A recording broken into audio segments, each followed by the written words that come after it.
رضا رومی صاحب، کیا عرب سپرنگ کی طرح جنریشن زی جو ہے ریولوشن کہا جائے اس کو، یہ بھی فیس بک جتنا ہی محدود ہوگا، آندھی طوفان کی طرح آیا ٹویٹر پہ سوشل میڈیا پہ گم ہو جائے گا، یا یہ ہمیں سمجھا پائیں گے خود کو، ہم انہیں سمجھ پائیں گے؟ نیپال، بنگلہ دیش، شری لنکا میں پبلک اپرائزنگز ہوئی ہیں اور اس کے بعد اب یہاں پہ بہت سے لوگوں کی خواہش ہے، وہ کہہ رہے ہیں پاکستانیوں تم لوگ اتنے بزدل کیوں ہو؟ تو بات یہ ہے کہ یہ ایک خواہش تو بڑی شدید ہے، اور کچھ اس کا ہم نے دیکھا تھا عملی نمونہ 9 مئی کو دو سال پہلے، جہاں پہ جلاؤ گھیراؤ ہوا اور کافی حد تک تشدد بھی ہوا۔ 25-30 ہزار لوگ جو کاؤنٹنگ ہوئی تھی اس وقت اس کے مطابق باہر نکلے تھے، لیکن خاطر خواہ تعداد میں نہیں نکلے۔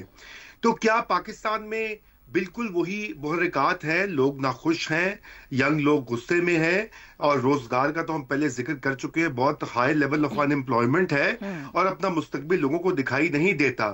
مگر یہاں پر ہمیں اس کی ان تمام جو یہ ہوئے ہیں ریولوشنز یا اپہیولز، ان کی ہمیں تائید نہیں کرنی چاہیے، کیونکہ ہر جگہ کے اوپر یہی ہوا ہے کہ آپ دیکھیے نیپال میں کیا ہوا کہ وہ جب ایک تماشا ختم ہوا، آگ ٹھنڈی ہوئی تو وہاں کی فوج نے ٹیک اوور کر لیا ہے۔ بنگلہ دیش میں بھی جو موجودہ سیٹ اپ ہے انٹرم، اس کے پیچھے آرمی موجود ہے۔ تو ہمارے تو خطے میں جہاں جہاں یہ کچھ ہوتا ہے وہ مزید اتھارٹیرزم کا باعث بنتا ہے۔ صحیح۔ 9 مئی کے بعد کیا ہوا ہے اب سب کو معلوم ہے، ناظرین کو بھی پتا ہے کہ جس چکر میں وہ گئے تھے اس کا تو الٹ ہوا ہے، اور الٹ اتنا زیادہ ہوا ہے کہ اب اس سے کوئی واپسی کی راہ بھی دکھائی نہیں دے رہی۔ بالکل ٹھیک۔ تو یہ ایک مومنٹ بالکل ہے، اس کے اوپر دھیان دینا چاہیے، جیسے باقی ساتھیوں نے کہا، حکومت کو بھی، اور جو پاکستان تو بہت زیادہ نوجوانوں کا ملک ہے، اس کے لیے میکسیمم پاسبل روزگار کے ذریعے تعلیم کی بہتری اور دیگر پبلک سروسز کا اہتمام بالکل ہونا چاہیے۔